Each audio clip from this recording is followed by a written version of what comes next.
Okay? You could do this either two ways. Or you take an old conflict, somewhere that you got stuck, and you want to get more clarity about, and see if you can start moving again in the situation. Or you take a fresh situation that you maybe feel overwhelmed about the amount of emotions and needs that are involved. Like for myself, for example, the events, as somebody said, the events of last Tuesday in the United States. I haven't had the time yet to sit with myself and to get clarity on what I feel and what I need. So make your choice, and then the first step that we'll do is you take a piece of paper and a pen and you write down in one sentence what the conflict is. And I mean one sentence, one line. Because if you start to use more words, you get into more and more interpretations. So one line, what is the conflict? Inside, inner conflict or outside? You can make your own choice. It works for both inner conflicts and outer conflicts.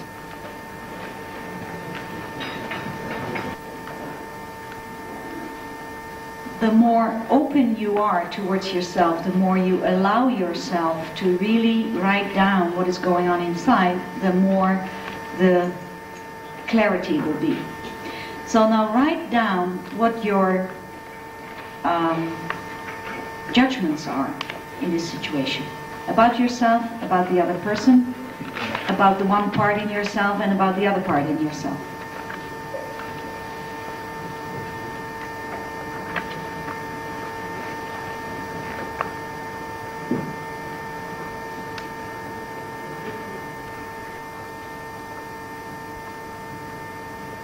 And you might not be ready, but we don't have the amount of time that would allow us to really go into depth for this, but I'll show you the steps so you can finish it at home or any other time that you would like.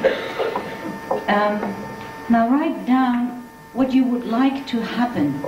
What would you like yourself to do, or this other person, or this other part of you? What would you like to happen? Would you like this other person to just disappear in the nowhere? Or to apologize on their knees for 10 times? Or whatever? What is it that you would like to happen?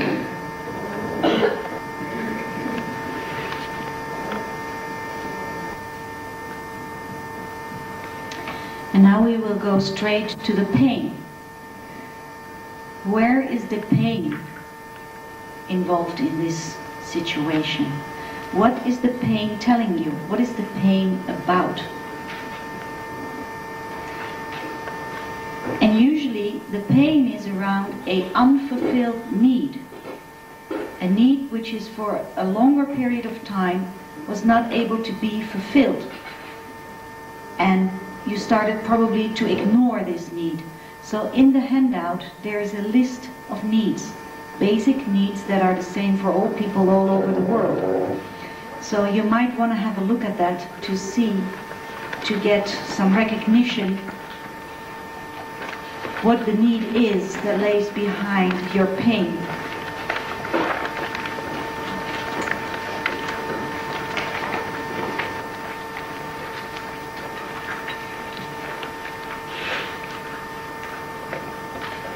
Now the next question is, how can you be able to fulfill that need right now? And here is where the danger lies. How you fulfill your need. So stay away from the other person is going to fulfill my need. What would you like to happen that you can ask for?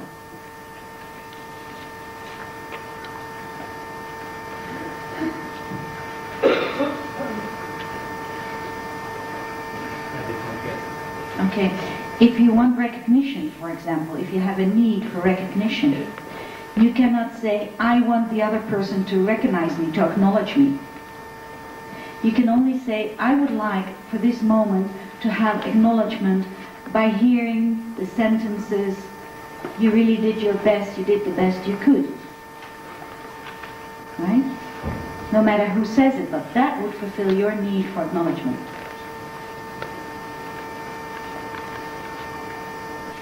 And now we come to the part that I like the most, is to write down what you think the judgments are that the other person has about you, or that the other party yourself has about the first part. And be as unfriendly as you can be. To be specific, an example? Just repeat? Yes. Write down the judgments that you think the other person has about you, or that the part in you has about the previous part that you were looking at.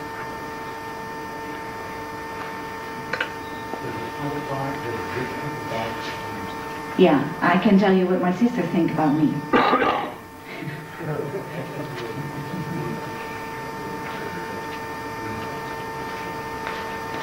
And for the inside, I was just saying, let's say, the part about me that wants security and that is scared about people who throw bombs. Now, when I go to the other part in myself, I say, oh, you are so incompassionate. You don't think at all about people who do things like that. You are an egoist. You just think of yourself. So the one part is judging the other part. And then you ask yourself, of course that's just, I know it's going very quickly, but we're having a time problem. Well, not a problem, but we want Jean-Claude also to do his exercise and then still be sort of on schedule. So the next step is that you can only guess, of course, but out of your perception, when you look at these judgments, what need might be behind that? What might be the need of the person who says a judgment like that? Or the part in you that says it? What is the need behind it as far as you can guess?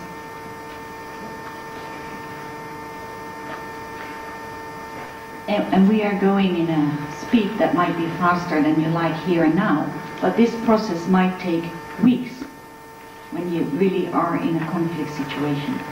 Because to find your pain and to acknowledge your pain is not a matter of giving a word to it. It's asking more than that. So it's sort of just going through the steps, but it doesn't say anything about the speed in which reality takes place. So the next step is to find out if there is somewhere inside yourself any curiosity to find out if what you were guessing about the other person or the other part in yourself is really there. Right? Is there any curiosity to find out if that is really the need behind the judgment that you just wrote down? Are you curious to find out whether the person that you are having a fight with is thinking and feeling and needing? Because if there's no curiosity, keep your mouth shut and stay away from the person, because you will make the conflict worse than it was. So you have to go and find in yourself if there's any curiosity.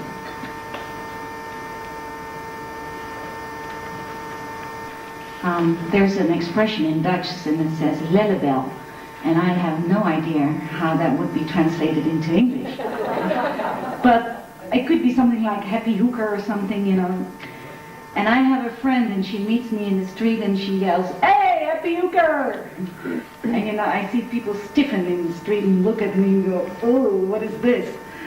And it doesn't hurt me at all. But, you know, when somebody else would say even anything that would be something like it, I mean, what do you think of me? You know? But when I hear myself saying that, I know that I'm curious. How can somebody think a thing of me like that? Such a horrible thing. Why is it horrible? Oh, well, indeed. You know, that's how I start to become curious. What is it in another person that sees he or she in me that makes the person say a thing like that? That's how I get curious. And the moment you're curious, there's compassion, or at least the beginning of compassion.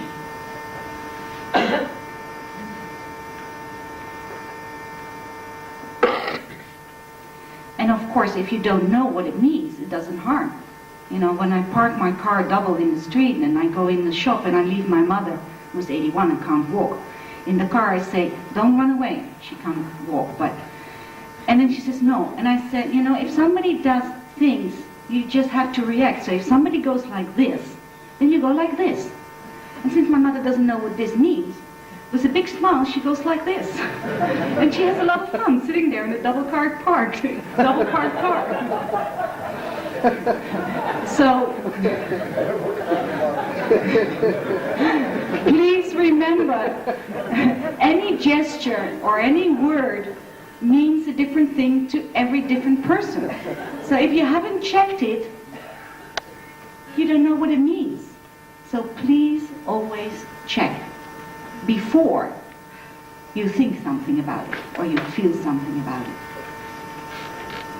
I start to ask questions like, I have the impression, by the way you react, that you are not open to talk at this moment. Is that so? And then the person says, And then I go, but I really would like to know what's going on for you because I feel very uncomfortable with the situation, and my guess is that you feel uncomfortable too. You bet I feel uncomfortable, and you see, then you start talking. Maybe not about the issue that's going on, but you start to communicate. And once you start to communicate, the other person, his need for acknowledgement starts to be fulfilled. And from there, he might be able to overcome his fear to talk about the conflict. Is that helpful for this moment for you?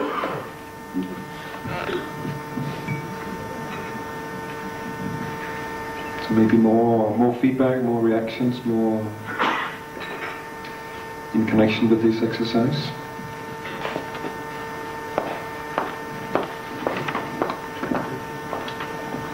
Yes, I have a question. Still, oh, that's close. When I was writing down my feelings and the pain, it was very certain. It was very clear to me that it has to do with something when I was a child. It often has, and as we, as psychotherapists, are used to work on that level to clarify things out, because otherwise we bring it out into the communication. You didn't mention that layer, so I was curious about how you work with that part of it. Thank you for asking. What I feel is what I feel right now about a situation of 20 or 40 years ago. But what I feel is here and now, and what I need is here and now. So it might have happened 20 years ago. If I'm feeling what I think I was feeling then, it's not what I'm feeling now. So I can't get clarity on what I need now.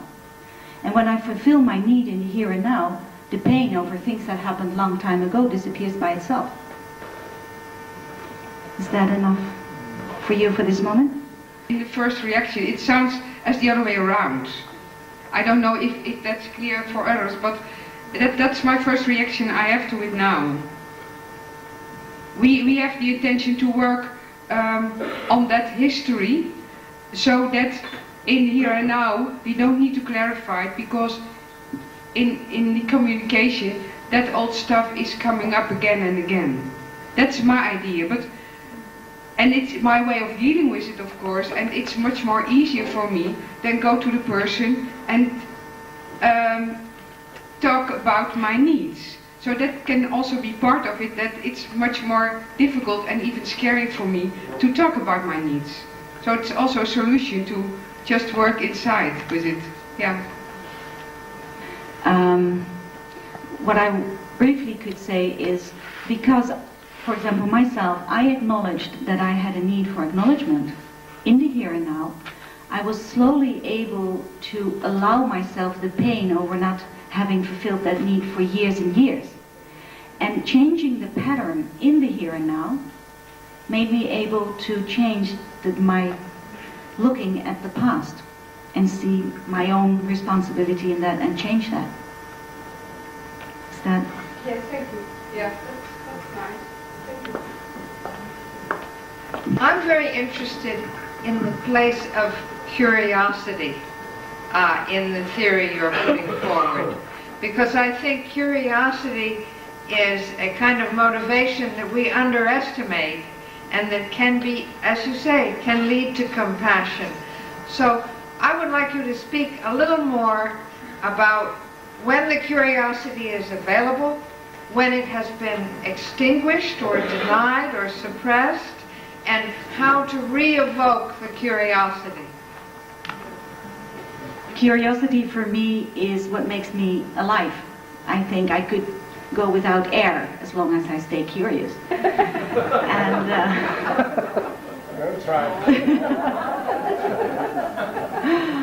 I have noticed that we mostly speak in statements instead of in questions. And the moment I put a question mark behind a statement, I start to wake my curiosity. And personally, I found out that when I'm curious, everything is exciting, everything is interesting, and the world is so much nicer than when I'm not curious. And when I'm sitting on the couch saying that this is a horrible world and nobody's nice and nobody understands me and it will never be anything else but horrible misery, then it comes by itself, the question, why am I doing this to myself?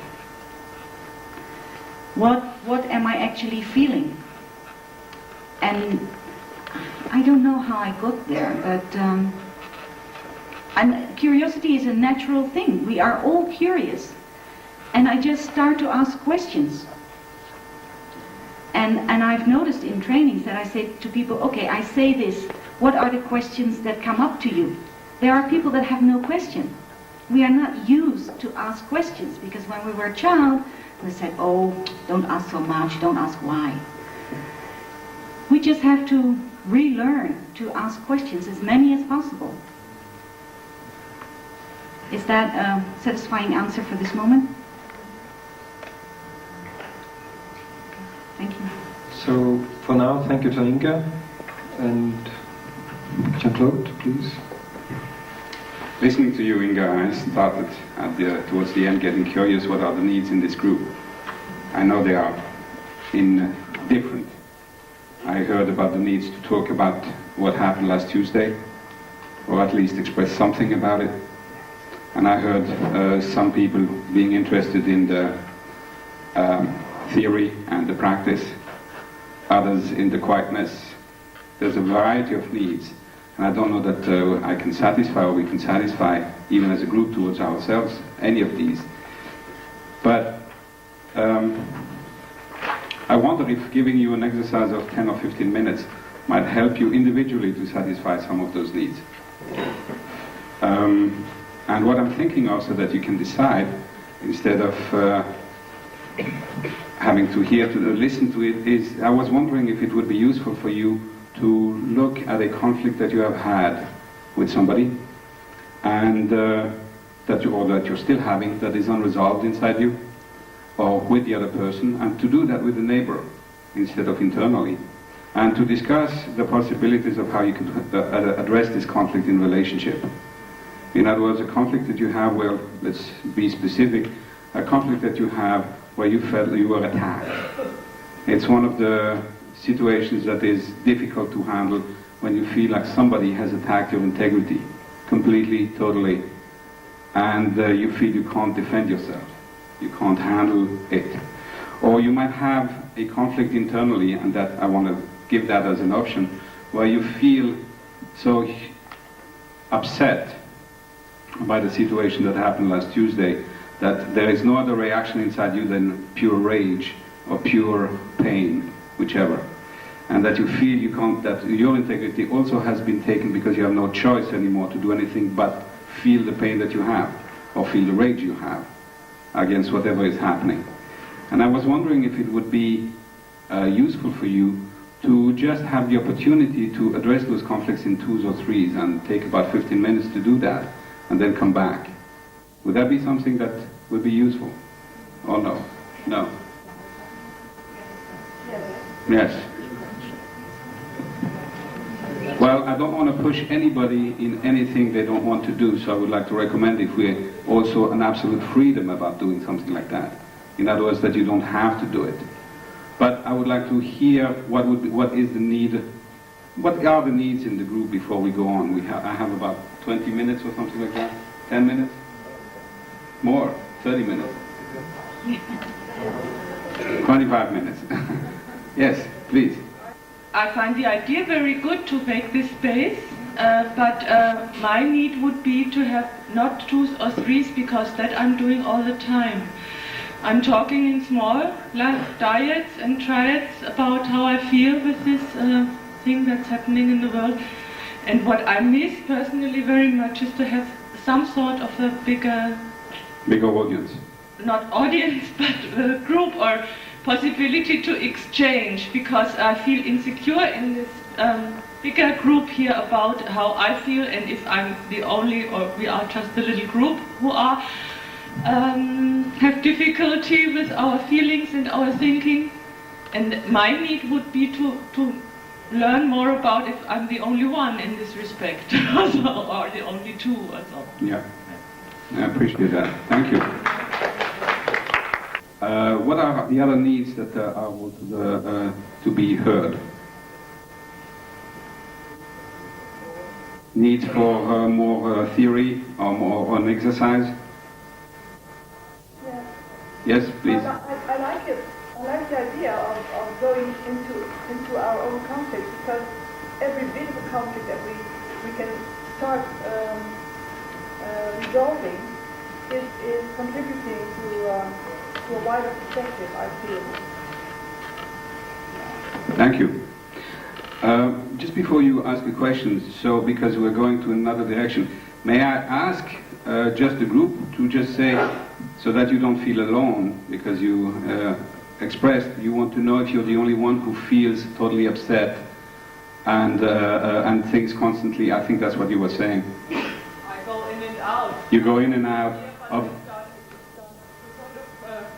Get more separate worlds somehow. Yes. Upstairs the TV and downstairs here. It gets two worlds. It gets too well. So let me just check with the group, are you the only one who's feeling that way? Or are there others amongst us who feel similarly taken by those different worlds? One's going this way and then you too? I see several hands. Is that an answer to you? Thank you. First of all, thank you for showing your opinion. I'm really here when I'm here, but I know there is an inner part of me that then in some break go up and I'm there. But I'm not taking off. You're not taken by the process. I see. I hear you. Yeah? Yeah. Yeah, please. Thank you. I think what I need most, or what I would like best to happen was to see you show in practice somehow what you're doing, or some kind of practical. Sure. Thank you. If it was possible. Yes. Part of the... We don't hear you. You want to see in practice, the practical work. That's the most. I want to see Jean-Claude do something in practice. Proposal. Please. Yeah, I have a proposal. There are different needs here, so there is a conflict in the room. And I would like to see how you are dealing with that. That is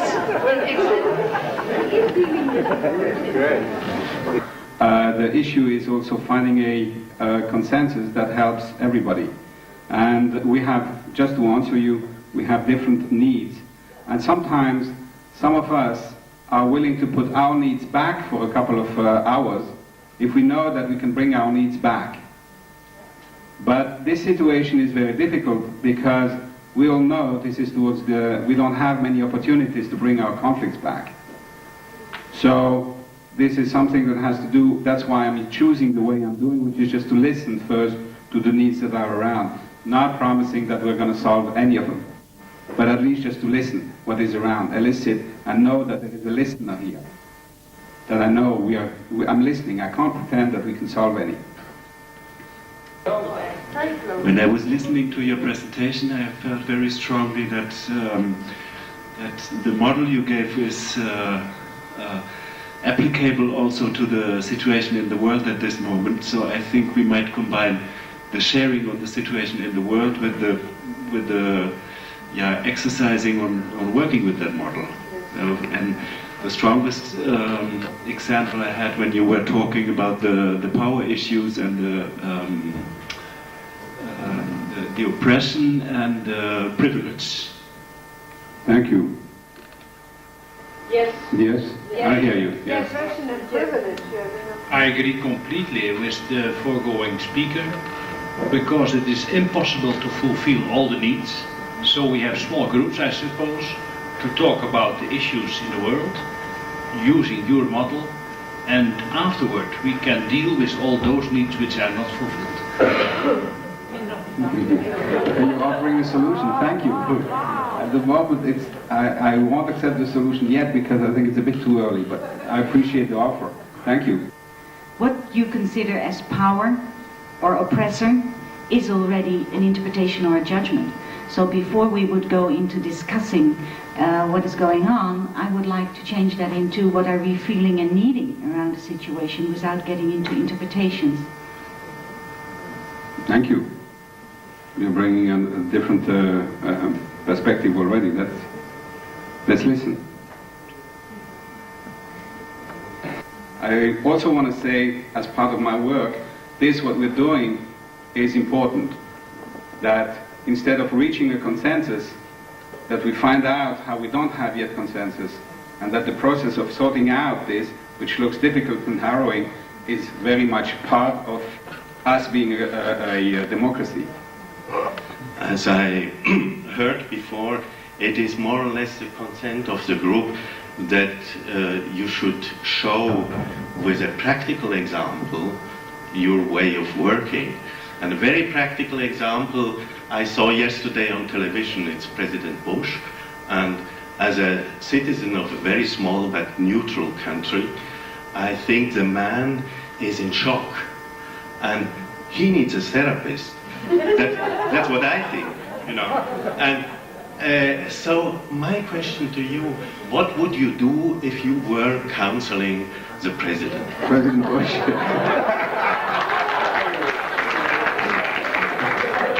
President Bush is a representation of many of us and our attitudes, which we don't enjoy getting humiliated, and we want the things to happen our ways. And that would be very interesting. I'm happy to do that if that's because of the applause and the feedback. I'm happy to work with somebody here in the middle on their shock around, in front of everybody here, on the shock around what happened on Tuesday. Is that a proposal that you can accept? Yes. So I'll just take it on to go on with this. Okay. So let me ask you, is there anybody here who would like to work on their shock with me? And the only thing they will have to do is maybe to come up here, sit down with me, and sit down with us, and we will go on from there, because I don't know the way either at the moment. But I'll have to find my way. One of the ways we use in process work is to use feedback. So who would like to try to experiment with that? You want to do that? I see your hand, so at other times I might give more time, but right now I'll just use it. Is that okay? Thank you. Please come. You want to take a chair? Thank you. I need two microphones. Thank you. Thank you for being willing to be here with us and to talk about your own shock. Before we start, may I ask you your name? Yo-Yo. Yo-Yo. Welcome. Thank you. I'm in a little bit of a shock myself. Yeah, my body is also shaking all over. Just going at this speed and doing this, but I'm also in a shock because we're doing it publicly. The shock of being exposed to or exposing ourselves to a group. We're also on a stage, which very much looks like Bush. And we're also, I'm still on a shock because I'm still personally reverberating with the explosion that happened 7 days ago. And I have worked and done inner work on myself around it, but I sense the explosion even going on in the moment. Where are you at? Yes, it's the same with me. What's been happening is that in watching the images and hearing the stories, it's like I'm identifying all the time with all these different aspects of me, because I cannot see it differently. I cannot see myself as separate from either the victims, their families, or the pilot who just banged himself with the passengers into those buildings. Nor can I deny that I can recognize myself in Bush and his hesitation and his total, not knowing what to do and hiding that in some vain attempt at aggression or I don't know. Sure. You're doing good. Can you identify yourself with the supposed terrorist? Yes. You can. So you find that easier to do than identifying with the victim? No. Or with Bush, let's say? No. No?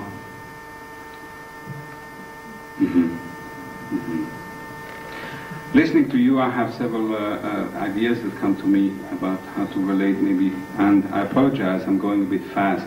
If we were here in a private session, I would probably take much more time. Is that okay with you? It's important to me that you have total choice and total freedom about every step of what we're doing. Thank you. Okay? Yes. It's also, nothing has to happen. Sitting together is sufficient. Okay. Okay, but that's already a huge amount that we put this here in front of everybody and that we are willing to talk about it and expose ourselves. That's already huge in my perception. Please do. Make yourself comfortable. I appreciate that. In fact, when you do that, you make me feel more comfortable. Thank you. Yeah.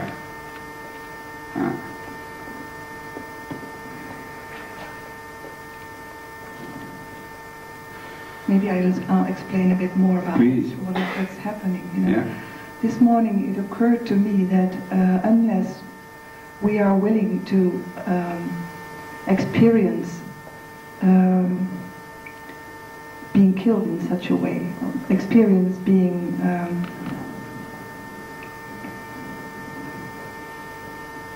dying in all these various ways, unless we are willing to experience what it is like to have such hatred and anger that you can only see this solution. I feel we are not yet in connection with what we call unconditional love. And I'm not there. I mean, I'm on the way, but I'm not there. And I think this event is showing me the distance between me as an expression of life and unconditional love. I'm assuming that many of us would not even want to have unconditional love towards whoever did this. And yet I feel that if we cannot feel unconditional love for them as well, we will never have peace on earth. I know that you're right. I remember Mandela coming out of prison and saying that his only wish was to free not only the oppressed, but the oppressor. And he tried that with the truth and reconciliation forums in South Africa. Whether it was good or bad, it didn't go into huge amount of violence and death that it could have gone into, if you remember the situations of the time. So I appreciate the thought. I'm just thinking also, I'm taking on here a side of the people in us that would feel revenge Oh yes, those feelings are there all right. They are there, all right? In me as well. Yeah. Yes. Thank you for sharing that. One of the things that we were asked to is to see how I would work with somebody like Bush, or Bush. Are you still into this? Yeah?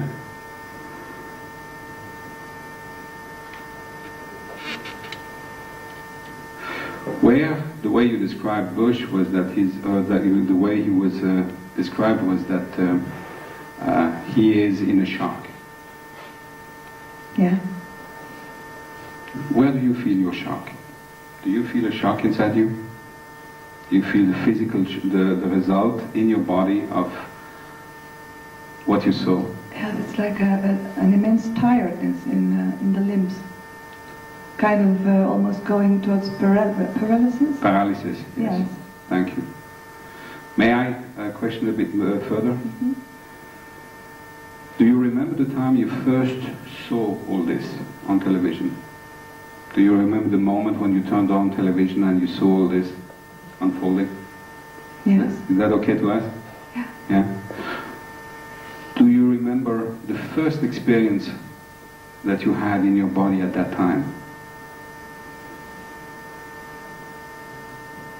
If it's too painful, you needn't go back, but if you're willing. A combination of awe and excitement. There was also excitement. There was awe and excitement. Fascination. Fascination. Disbelief. Uh-huh.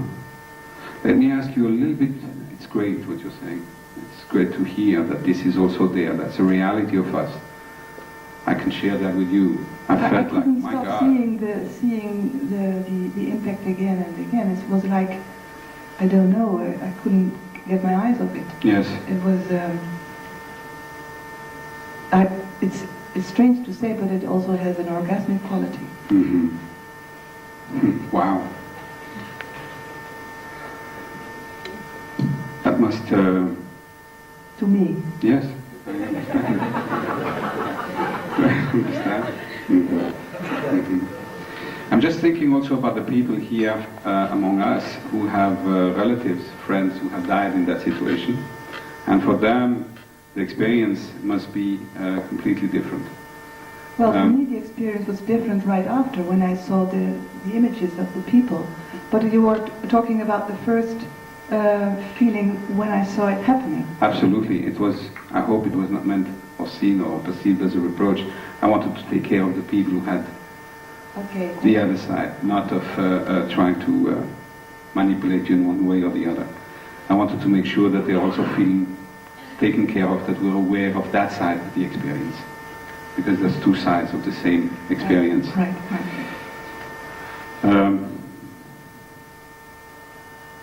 And at the moment we are working with a side that is less, that in this situation is less addressed, which is the excitement about just seeing that. Let me ask you, and I do that very consciously, let me ask you, when you felt that in your body the first time, how did it express, you say it's orgasmic, but how did it express itself? How did you perceive it in, let's say, did you first feel it in your chest? Or did your limbs start first to tremble? Or did you have like your ears filling out? Or how was your first experience of that shock? And obviously you needed that experience many times. I just want to point it out to other people, because the repetition of the impact of the plane into the tower was something you kept looking at. Yes. And it's something, why we do that is usually because we're looking at a pattern that we don't quite comprehend, but is important for us.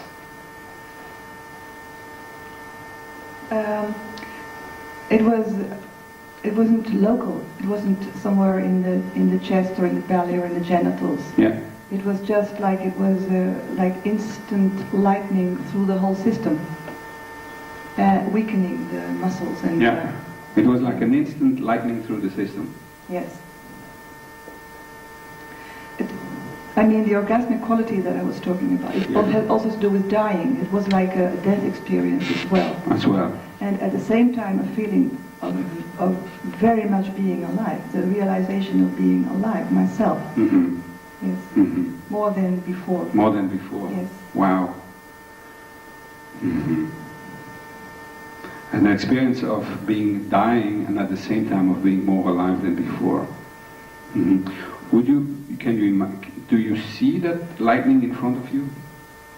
Can you visualize that lightning that sort of like hit you at that moment?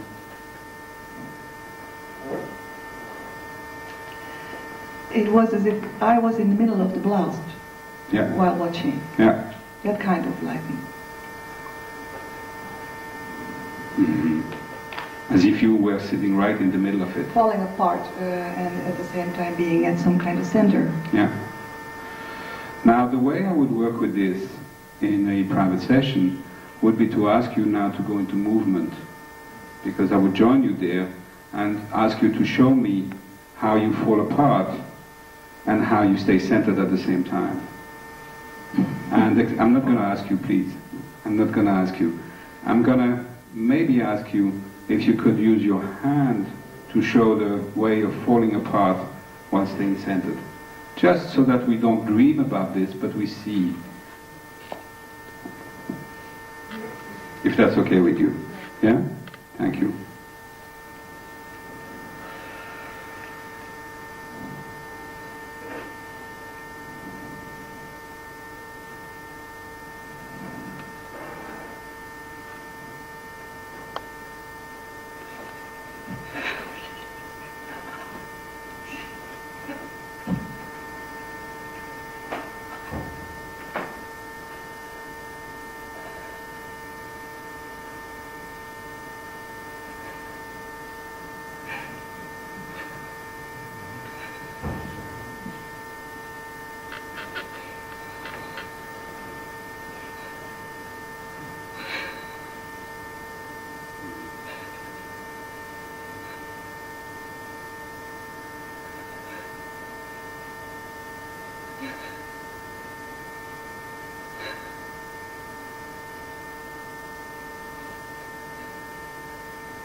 This is all of you.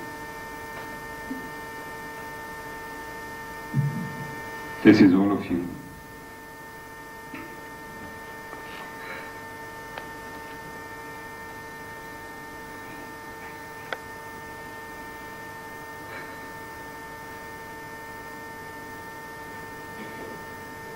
This is who you are, yeah? All of you. With all the energy that's inside this and out that we see outside.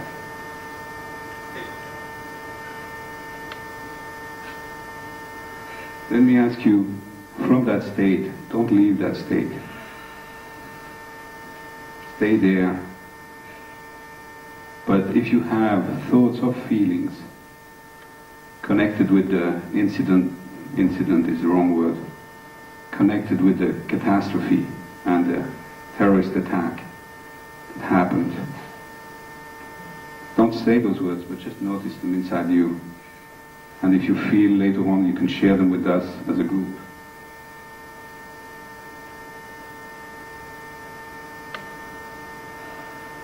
But take your time.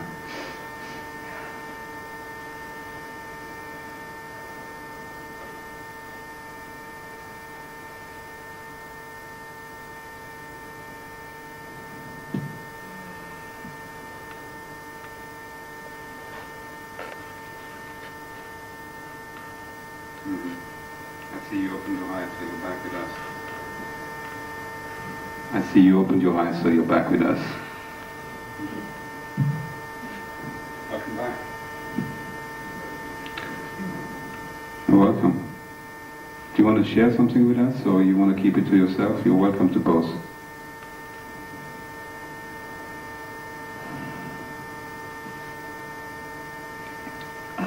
While it happened, I was still there, inside here somewhere. Yeah. And what occurred to me while I was in the center and while I was becoming aware of my gestures and my posture, I was reminded of the horizontal and vertical dimension of the cross. It's somewhere, that's for me the symbol of the cross, you know, the horizontal dimension where we're in the world and trying to cope and survive and making it from birth to death. Yeah. And the vertical dimension where we're always connected with what is beyond the physical existence. This was just a flash, you know. I'm not using words, but there were no words. There was just this remembrance. Yes. Yeah. Do you want to say some words to us or to yourself? Try from that position on the cross about whatever happened there. Yes.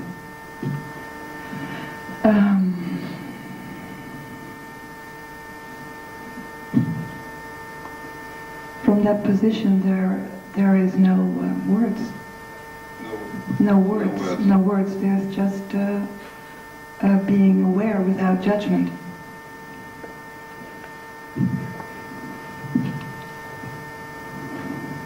Thank you. Being aware without judgment. Yes. There's no words. There's just being there on the cross and aware without judgment. Right. Thank you. Thank you. Is there anything, before you put down, is there anything else you want to share? Oh, thank you.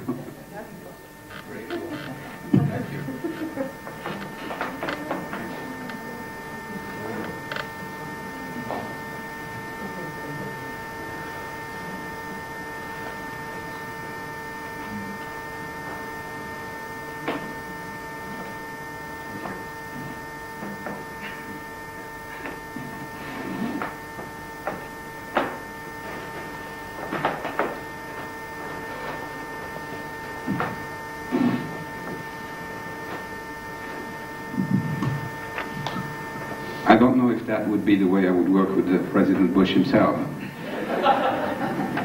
I don't know that he might have the same reactions or same perceptions.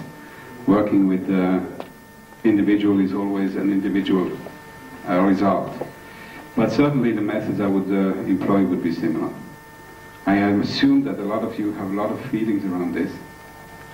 And I also think we're getting near the end. I wonder if you're willing to, if you want to ask questions or if you want to take time to talk with each other 5 minutes before we take a break. What would be better? Are there any questions to the work I did? Do you feel like you want to ask questions before? No? So how about we just take time, a minute? You have no questions? No? Okay. So how about we take time, a couple of minutes, and turn to each other and talk or not talk about what you've seen and what you've felt and your reactions and your questions. And then I think we should break up for lunch, no? But the first sharing here, and then in 3-5 minutes we'll come back and we'll close it. Okay. Thank you.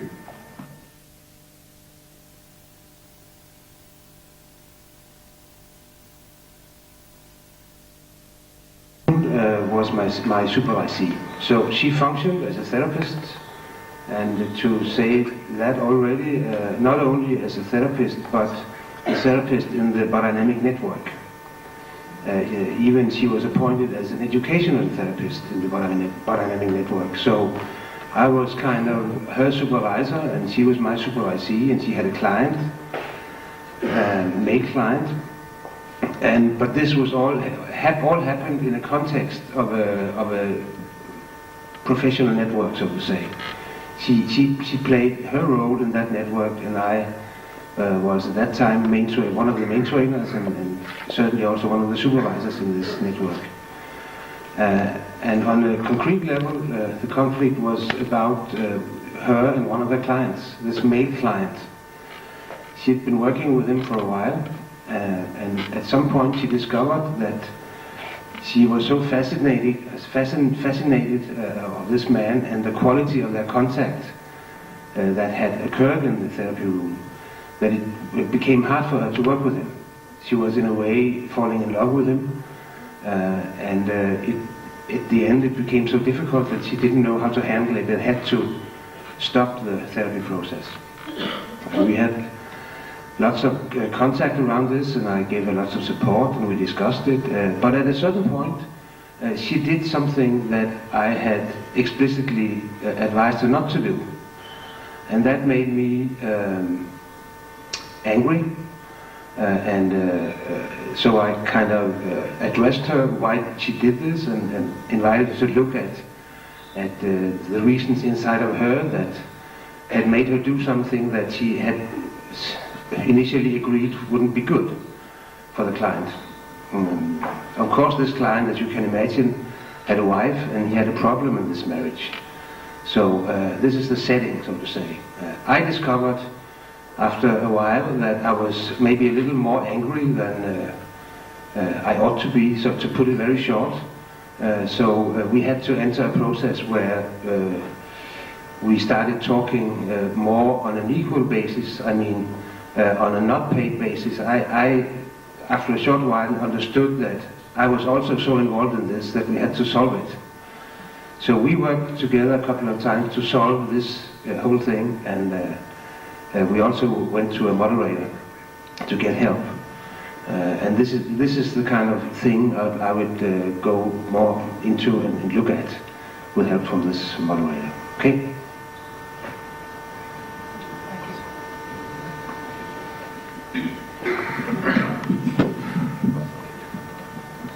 My is that good? Is that all right? You can hear. My conflict situation was with a colleague who was in training and supervision with me, and he proposed, after 5 or 6 years in those two roles, that we collaborate and Catherine and I, do some training groups with his trainees in his institute. And I happily and naively jumped to the idea because I happened to like what was going on in that institute. They were using our methods. And we did a couple of these groups, and I was very happy with it. And then I got a letter from him, which was a shock. I can remember. I couldn't believe I was reading this letter, and it said that I want to terminate our colleagueship because we are small and you are big, and you have big aspirations and I have small aspirations. And I became very emotional about in my reaction to the letter.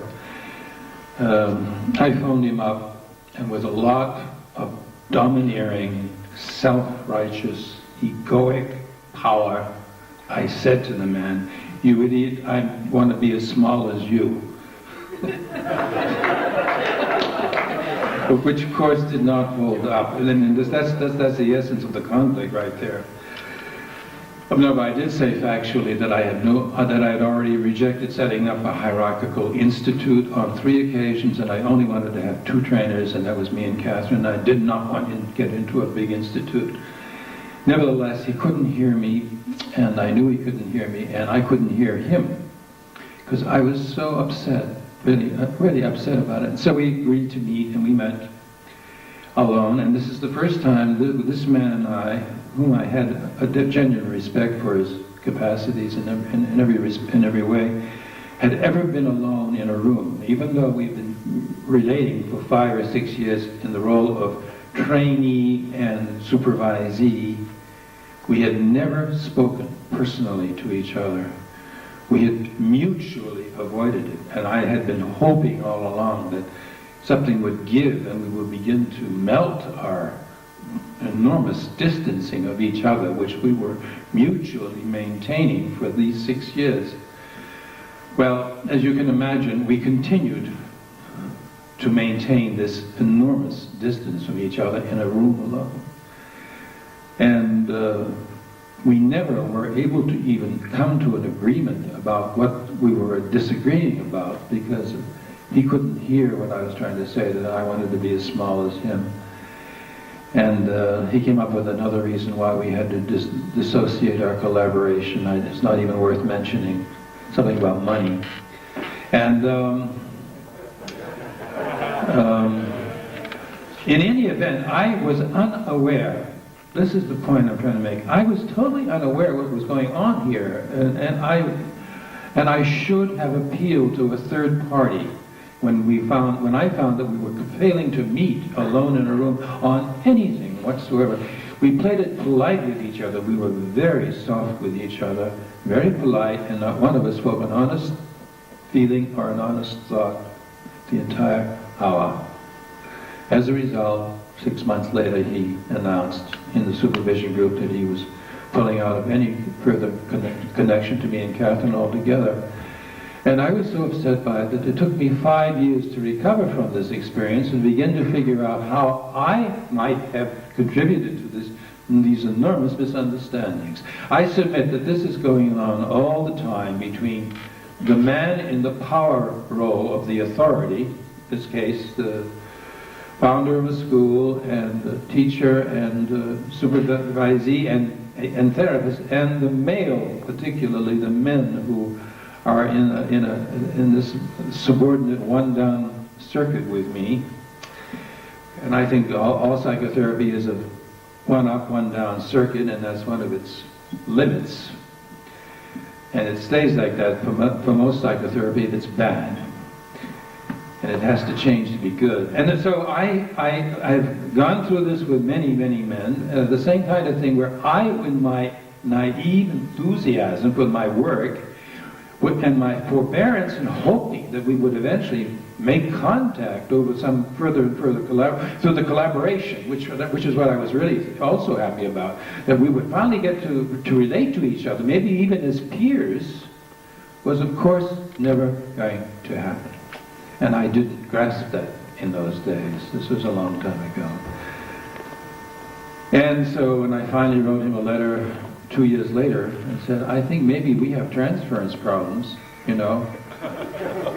He wrote back and said, never ever again speak to me or write to me, and this is the end. And so this was a very painful experience, and I was ignorant and too forbearing, and I did not take an egoic stance with him to confront him with where we were, and we were never capable of doing. That's it. Thank you very much for a very moving statement. What I'm going to say is not a truth but a metaphor. In his first book on structure of parenthood, Levi-Strauss talks of gifts, how gifts are given to one person and the one person gives to others, and how normally you give about as much as you receive, for example at Christmas or at birthdays or at such occasions. And when the circuit functions well, the whole ritualization that occurs around presence can have a very deep, constructive and healing effect on individuals. In some cultures, he mentions, when the system is distorted, it can awake incredibly deep, irrational forms of hate and violence. For example, in some cultures, one way to declare war is to give so many presents to somebody the other one could never give them back. This is, in some cultures, he says, and I don't care if it's true or not, such an insult that it can lead to a war between, for example, two tribes. He also quotes in the same passage research on children, and how when there's unfair presents given to them, when one receives more presents than the other, or one doesn't receive and another receives, and so on, the child is filled suddenly, irrationally, at an incredible speed with hate, anger, depression, sadness, anxiety, in a completely unmanageable way. Situations can have an incredible impact on individuals. And situational conflicts, which is the subject I'm going into now more concretely, can have incredible impacts on people and awaken very, very deep feelings. I would like to present in the EABP, in the board, many people in the EABP board have left the EABP once they had been in power. Those of you who have been here a long time can count the innumerable persons, I think more than 50% at least, of the past board members are not in the EABP today. They have been so much hurt by the dynamics in the EABP that they weren't able to withstand it. And I was going to talk about, I haven't been one of those victims, so I can't talk of how conflicts have hurt me in that way. But I certainly was hurt when I saw certain people being hurt. And so I was going to talk about that. And then social randomization in the association and in the meeting sort of imposed a collaboration between me and Marion Benson, to whom I now give the microphone. Thank you, and I'm not an issue raiser, I'm the issue.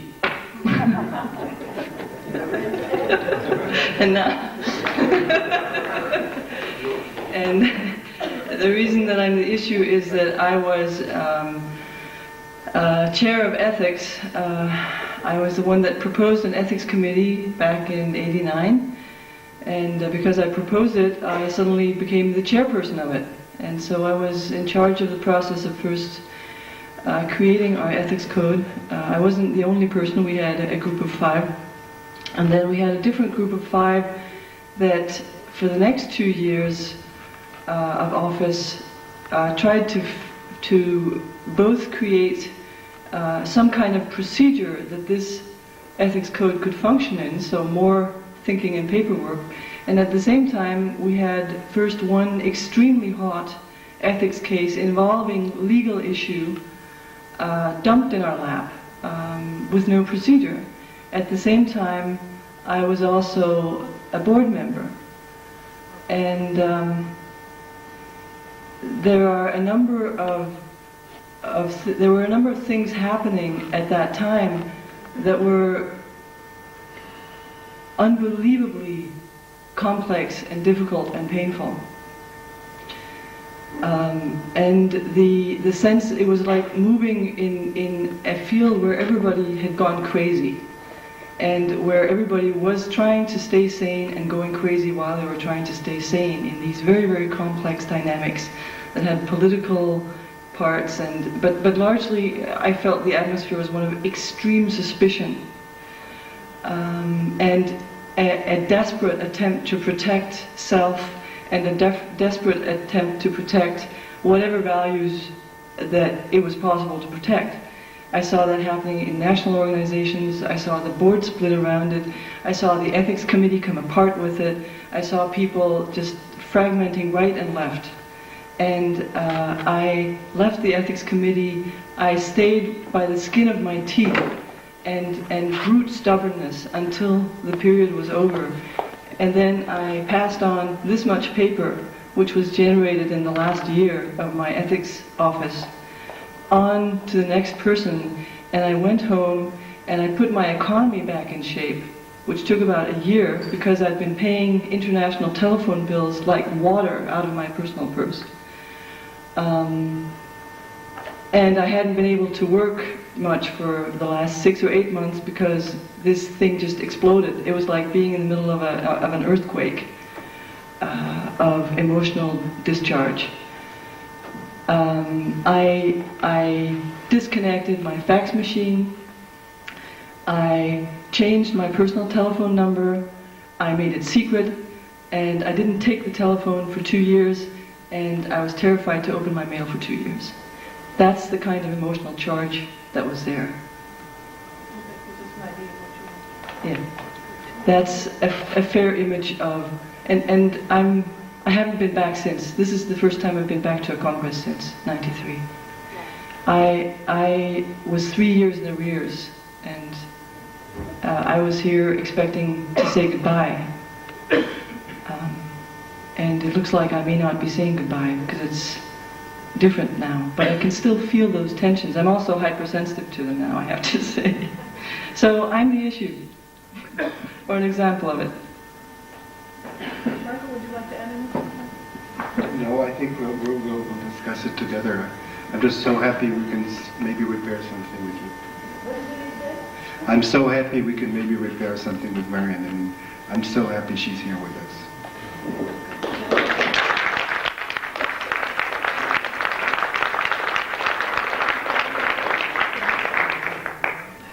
I think we have 3 very interesting discussions about to happen here. And as I said before, some people came in late. Your job now is to choose to discuss one of these, to build a ring. I'll tell you where the rings are in a second, and to discuss this issue. As you're choosing, you will be moving with your chair through the room, and if you see everybody in the room is going in one direction, that's okay. We can have 3 people in one group and everybody else in the other, that's okay. But you'd get more out of it if you went to the group that's a little smaller, and I think they're all going to be very exciting. They will all later be opening up to your input around these issues in some way. Now the general plan is that we spend an hour in these groups, and then we come back here. And then we have the panel that you thought you were going to get in the first place. And then the panel will be around what you have learned in these 3 rings, and what questions you still have. And we'll see how that goes. Then we have a half an hour for that. Any additions, any Do you want clarifications? to tell who the couples are? Yes, thank you for reminding me. Okay, Leonard is working with Daniel, and Malcolm is working with Jean-Claude, and Michael and Marianne are working with Inga. Okay, so group 1 is back there. Group 1 is Leonard and Daniel, and the question about working with the supervisee, who again had a client and so forth. Okay. Back there, toward the car, okay? In the back, toward the stairs, we'll have group 2, which is Malcolm and Jean-Claude, and the question of a trainee becoming a collaborator, and so on. You all remember. And Michael and Marianne and Inga will build a group around here, in the front. Okay? Pick up your chairs. Pick up your beds and walk. So I want to ask people to speak in as focused a way as possible, meaning to say what is essential to say clearly, but in a relatively few words, so that as many people as possible can just be moving toward the microphone here. And I want to encourage the panel to be responding also in short. I mean, you'll get a chance to make a statement at the end as a panel. I guess we owe that to ourselves. But to respond briefly to what is, and let's just have as much kind of ping pong as we can. I want to say, I'm the only one who saw all 3 groups, but my impression is we had quite a lot of energy in the room, and I think that people were very involved in what was going on. And what I learned is that this setup is kind of difficult for the issue raisers, because as far as I could tell in all 3 groups, since the issue raisers didn't want to point the finger at anybody else, what happened was that the issue raisers got more or less put on the spot. And so I'd like to have a round of applause for the issue raisers.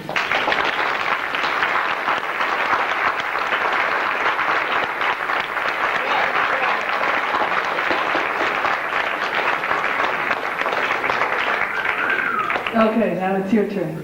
What do you have to say? With a lack of approval, with a lot of responsibility, with feelings of guilt of not doing enough, and with feelings of being insecure because of not doing enough. And I'm very glad that I was able to experience these issues, that they are general, that they are not specific in one specific situation. And I'm very glad that we had the opportunity to experience that, because it's helping me a lot.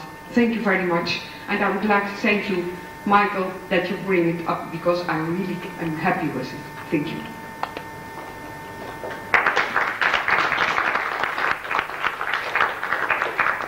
And again, it's contact. Contact with our feelings and contact with others. We listened what relieved the situation.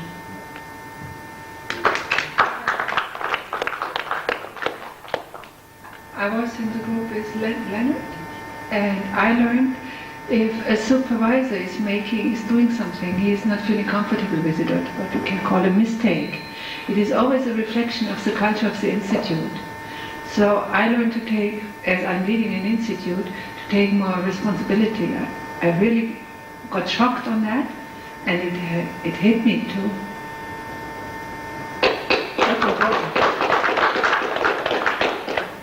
Yeah, for me, I was very touched because we somewhere we touched the human rules, and they are sacred, and we go nearby this sacred moment of the rules, and I am very happy.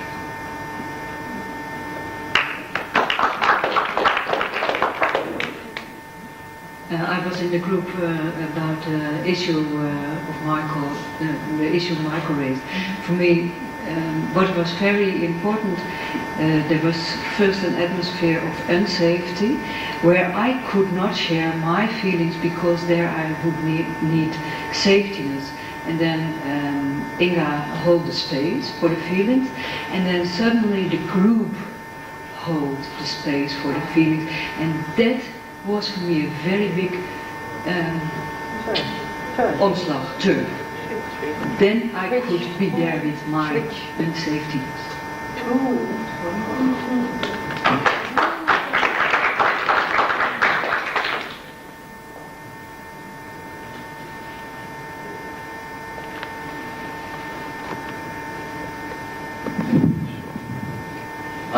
I was part of the group with Michael and Marianne, and I would just like to echo the last comment. The safety factor was absolutely crucial, and we only made a beginning.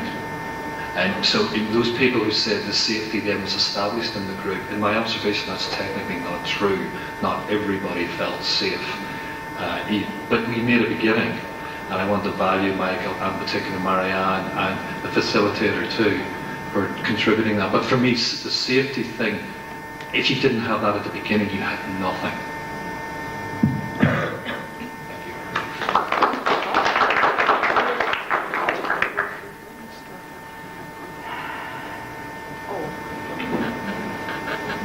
The question to us was, what have you learned?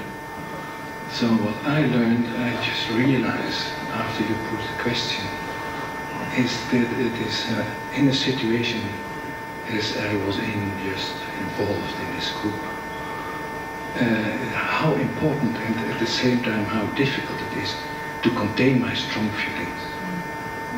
And that's the main thing.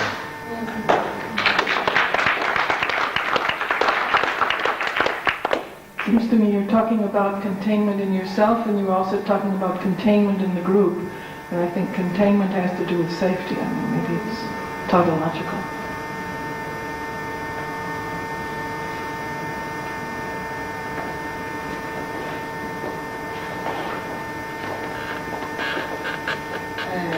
I regain the knowledge about how important it is sometimes to take the client out of the middle and let them be a way to be able to see something else going on there. And I always use it with children, but I have for a long time forgot to use it for grown-ups. So thank you.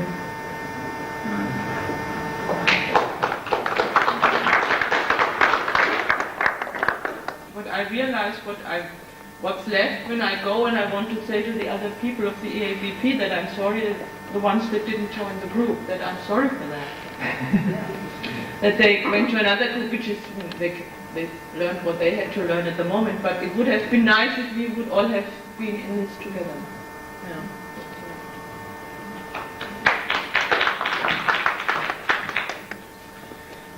I think there are two things that I learned today. One was having come from another country and another organization where there was a huge amount of pain and suffering, and where I was in the middle of it. It felt fantastically relieving to hear so many people talking about similar experiences. And when I was on my own in that other country in Australia, I felt very despairing. but hearing other people suffering here has actually given me a little bit of an uplift.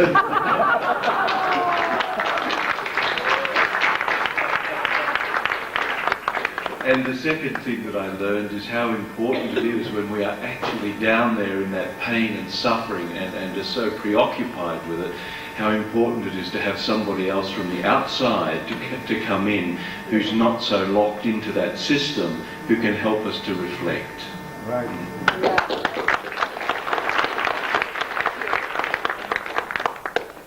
Would the issue raisers, who would like to make a statement on the issue raisers?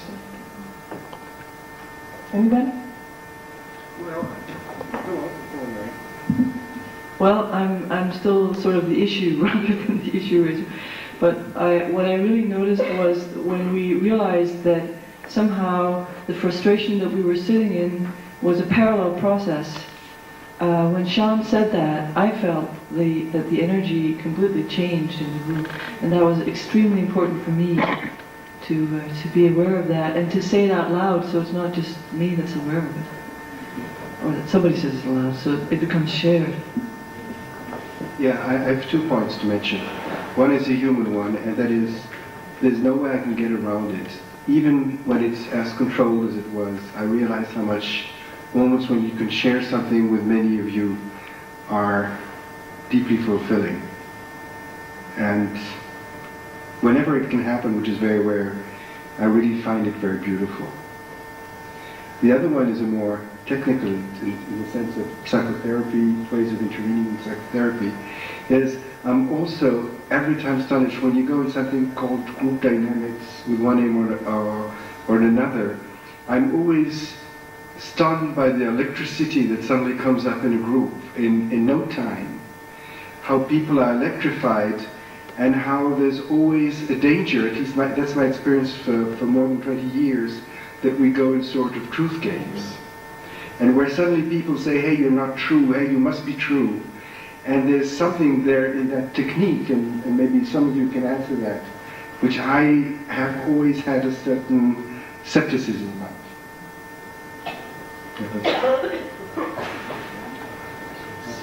I would like to say that I think this was an important afternoon. It was for me. I was pretty sure that I would be treated in a nice way. Actually, I expected that. But I admit that the problem I chose to bring in was a problem that was already somewhat processed. And I did that to take care of myself, so to say. Still, I wanted to learn something from it, and to look into myself, and I did. And I did learn a lot actually, and that feels good. So I'm also a little bit proud of myself. I think I did well. But I also think that it's, and that's why I said yes to the idea from the beginning. I think it's necessary that we start doing things like this. Share blunders and share difficulties and you know. So in that way I think it was an important afternoon. And it seems like everybody did pretty good. I think though that we should remember what Sean said, that likely we are only starting to build up security, and remember that there still might be lots of pain around. I mean, lots of people left. So I would say, at least I will enjoy it, and then I will remember that this was only the first steps. I'm sure that if we take some more of this kind, we can make a better organization in the long run. That's what I wanted to say.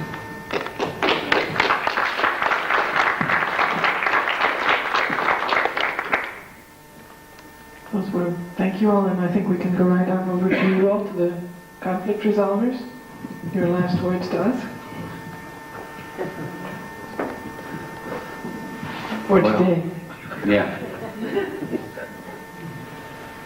Well, if when I look at organizations, I very often say, but I can say this here because I've seen it today, that the strength of an organization is directly related to the degree that people are vulnerable and show real issues. And I'm impressed by how that was done, how skillful everybody in the group that I was involved in was able to help the person find out more what was going on. So if this is what you are capable of, and this is only the beginning, then this organization has this organism, you as an entity, have a great future. Because I think this is really, really essential to learn to be able to do this. And for me, it was a pleasure to be part of that and be able to contribute a little bit to that.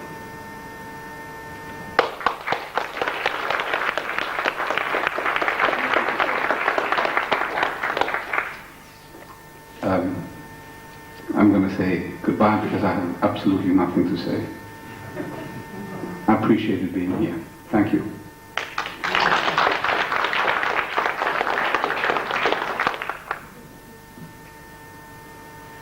Well, I guess I have nothing to say either, but I still feel inside something that wants to come out, but I probably need a little bit more time for that.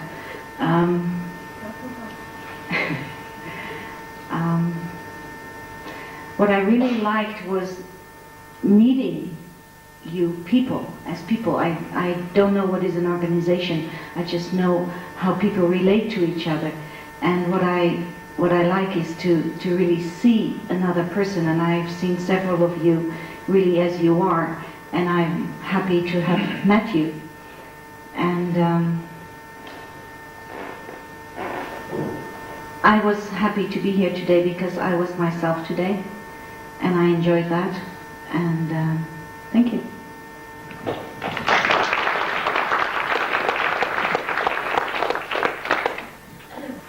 Thank you all very much for a very interesting action.